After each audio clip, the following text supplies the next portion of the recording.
सो hey guys, कैसे हैं आप सभी लोग। Welcome back to my channel AG and I Manga। यार secret agent and beautiful girls की एक और बिल्कुल नई एपिसोड के साथ हाजिर हूँ, जो कि होने वाली है एपिसोड नंबर 147। तो शुरू करने से पहले अगर आप लोगों ने मेरे चैनल को सब्सक्राइब नहीं किया है तो पहले जाकर के मेरे चैनल को सब्सक्राइब कर लीजिए, शुक्रिया। एंड शुरू करते हैं हमारा आज का ये वाला एपिसोड। जैसा कि हमने लास्ट एपिसोड के एंड में देखा था, लू फेंग और राक्षा के बीच में एक रोमांटिक मूवमेंट होता है। उसके बाद नेक्स्ट डे मॉर्निंग में जैसे ही राक्षा उठती है तो वो लू फेंग को देख करके काफी ज्यादा हैरान हो जाती है, क्योंकि लू फेंग वहीं पे बैठा कल्टीवेशन कर रहा होता है। साथ ही वो वहीं पे ब्रेक थ्रू करके स्केलर रिल्म के 4th लेवल पर भी आ जाता है। उसके बाद राक्षा भी उसे देख करके पीछे से उसको हक कर लेती है। तभी इसके आगे का एपिसोड हम लोग आज देखेंगे। तो एपिसोड की स्टार्टिंग कुछ मंथ के बाद की होती है। पे टैंगडियर और पेंगुइन ये बात सुनकर के काफी ज्यादा हैरान हो जाते हैं। फेंग सीधा प्रमोट होकर के 4th लेवल के स्केलर रिल्म में पहुंच गया है। पेंगुइन शर्माते हुए कहता है कि ये सब 9th हेवनली मेडिसिन और सिस्टर ल्यूशा यानी कि राक्षा की मदद से है। लू फेंग भी शर्माते हुए कहता है कि हाँ, और साथ ही राक्षा ने लूशन टेम्पल से जेड लेडी हर्ट टेक्निक भी सीखी हुई थी। दूसरी ओर टैंगडियर उन दोनों की बातें समझ करके बहुत ज्यादा कंफ्यूज हो रहा होता है और उन लोगों से पूछता है कि आखिर ये 9th हेवनली मेडिसिन क्या है, और ब्रदर लू फेंग ने आखिर सिर्फ एक ही रात में कैसे अपने आप को 4th लेवल पर ब्रेक थ्रू कर लिया। तभी वो दोनों ही टैंगडियर से कहते हैं कि मत पूछो। उसके बाद लू फेंग वहाँ से शर्माते हुए जाने लगता है और उन लोगों से कहता जाता है कि अब मैं काफी ज्यादा पावरफुल हो गया हूँ, इसलिए यहाँ से जाने का चांस भी हमारा काफी ज्यादा बढ़ गया है। तो इसलिए अब हमें जितना जल्दी हो सके उतना जल्दी इस गॉडेस सिटी से निकलना चाहिए। अभी इसके बाद नेक्स्ट सीन टिंग फेंग टावर के अंदर का दिखाया जाता है। पे एक पतली सी गली में पेंगुइन, टैंगडियर, लू फेंग और वो गॉडेस खड़ी होती है। वो सभी लोग वहाँ पे हुडी वाले कपड़े पहन करके छुपे होते हैं। लू फेंग वहाँ के सारे माहौल को एनालाइज करते हुए कहता है कि इस सिटी में तो पूरी तरीके से लॉकडाउन लगा हुआ है, लेकिन क्या इस टेम्पल से टिंग फेंग टीम के लोग बाहर निकल सकते हैं। जिसके बाद वो गॉडेस लू फेंग से कहती है कि हाँ, ऐसा हो तो सकता है कि व्यापार के लिए सिटी से यहाँ से सामानों को बाहर निकाला जाता है, लेकिन फिर भी ये काम स्टिल काफी ज्यादा रिस्की है,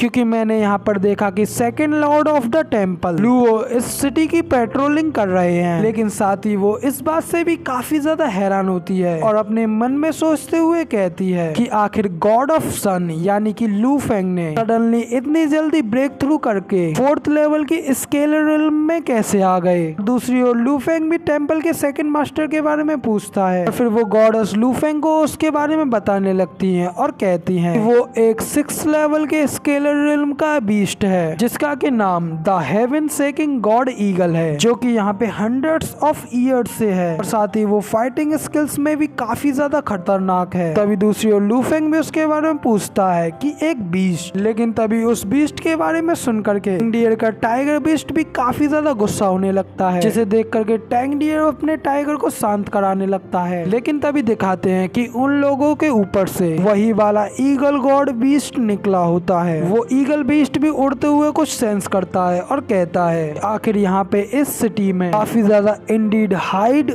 स्पिरिट बीस्ट दिख रहे हैं। लेकिन तभी वो अपने सामने की ओर देखते हुए कहता है कि आखिर वहाँ पे क्या चल रहा है। तभी वापस से लू फेंग की ओर दिखाते हैं। लू फेंग उस गॉडेस से कहता है तो क्या इसका मतलब हम लोगों को थोड़ा सा और इंतजार करना होगा। वो गॉडेस भी लू फेंग को यस करती है। तभी टैंगडियर का टाइगर बीस्ट भी ऊपर की ओर देख करके जोरों से दहाड़ने लगता है, जिसे देख करके लू फेंग टैंगडियर से कहता है कि टैंगडियर आखिर क्या चल रहा है। तभी टैंगडियर भी कहता है कि मैं तो इस टाइगर बीस्ट को फ्रेश एयर के लिए बाहर की ओर लाया था, लेकिन पता नहीं क्यों ये काफी देर से परेशान लग रहा है। लेकिन तभी दूसरी ओर टाइगर बीस्ट और भी ज्यादा जोरों से ऊपर को देख करके दहाड़ने लगता है। तभी ऊपर की ओर भी दिखाते हैं वो ईगल गॉड अपनी पावर्स को रिलीज करते हुए फेंग और उन सभी लोगों के ऊपर अटैक करने के लिए आगे आ रहा होता है। फिर वो ईगल बीस्ट गॉड उनके सामने आकर के कहता है आखिरकार फाइनली मैंने तुम लोगों को ढूंढ लिया। और फिर गॉडेस भी उससे देख करके काफी ज्यादा हैरान होती है और लू फेंग से कहती है कि आखिर ये सेकंड हॉल मास्टर आखिर यहाँ पर क्या कर रहा है और ये यहाँ पर कैसे आया। साथ ही गॉडेस कहती है कि यही है the god sky shedding eagle. लेकिन तभी वो ईगल बीस्ट गॉड अपनी पावर्स को रिलीज करते हुए उन लोगों के ऊपर अपने विंग्स से अटैक करता है, जिसकी वजह से वहाँ पे काफी ज्यादा तगड़ी हवा चलती है। उसकी वजह से वहाँ के जितने भी ज्यादा व्यापारी लोग होते हैं सभी लोग अपनी माल और घोड़ा गाड़ियों को लेकर के उड़ जाते हैं। लेकिन तभी उसकी पावर्स को देखते हुए वो गॉडेस लू लूफेंग से कहती है कि सन ऑफ गॉड जल्दी से यहाँ से चले जाओ। लूफेंग कहता है कि मुझे लगता है कि मैं इस सब के लिए काफी ज्यादा लेट हो गया हूँ, मगर लेकिन इसका मतलब तो ये है कि टैंग डियर का स्पिरिट बीस्ट टाइगर इतनी देर से इसीलिए दहाड़ रहा था कि उसने इसको काफी देर पहले से ही सेंस कर लिया था।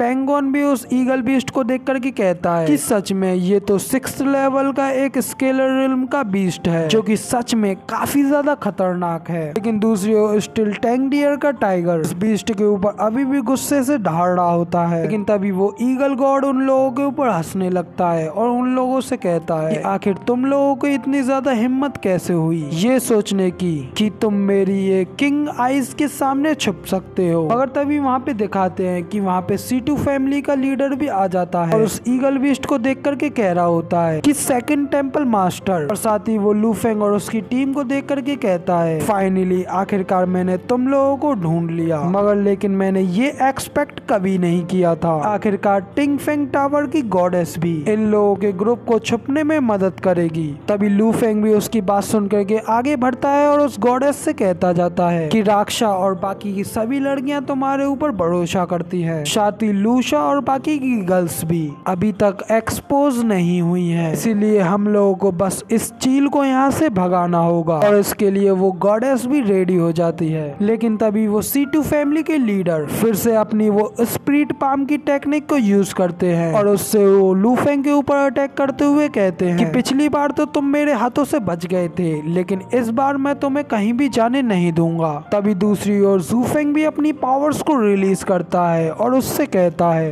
कि तो फिर तुम अभी भी अपनी उसी पावर्स को यूज कर रहे हो, साथ ही तुम अभी भी पहले की तरह ही उसी जगह पर हो, लेकिन अब मैं पहले की तरह नहीं रहा जैसा कि मैं पहले था। ना कह करके लूफेंग उस मास्टर के पाम अटैक के ऊपर ने घूसे से एक अटैक करता है। लूफेंग के पंच की पावर इतनी ज्यादा होती है कि वो पाम अटैक वहीं के वहीं डिस्ट्रॉय हो जाता है। अभी लूफेंग के अटैक को देख करके वो C2 फैमिली का लीडर भी कहता है कि ये तो हेवनली रैंक फर्स्ट टेक्निक है और साथ ही इसका कल्टीवेशन लेवल भी आखिरकार इतनी जल्दी 2 लेवल से कैसे बढ़ सकता है। मगर C2 फैमिली का लीडर बस ये सोच ही रहा होता है कि अचानक तभी लूफेंग उसके ऊपर पंच मारने ही वाला होता है और उससे कहता है कि अब की बार इस टाइम वो तुम हो जो कि यहाँ से भागने वाले हो। लेकिन ज़ूफेंग के इतना कहते ही हमारा ये वाला एपिसोड यहाँ पर कंप्लीट हो जाता है। अब अगर आप लोगों को हमारी ये वाली वीडियो पसंद आई हो तो यार एक लाइक कर देना, साथ ही मुझे कमेंट में बताना कि आपको ये वाला एपिसोड कैसा लगा, और साथ ही इसके नेक्स्ट आने वाले एपिसोड को देखने के लिए मेरे इस चैनल को सब्सक्राइब जरूर से कर लेना, साथ ही बेल आइकन को भी ऑल पर सेट करना मत भूलना। जिसके बाद मैं मिलता हूँ आपसे अगली वीडियो में, तब तक के लिए टाटा बाय बाय, फिर मिलते हैं।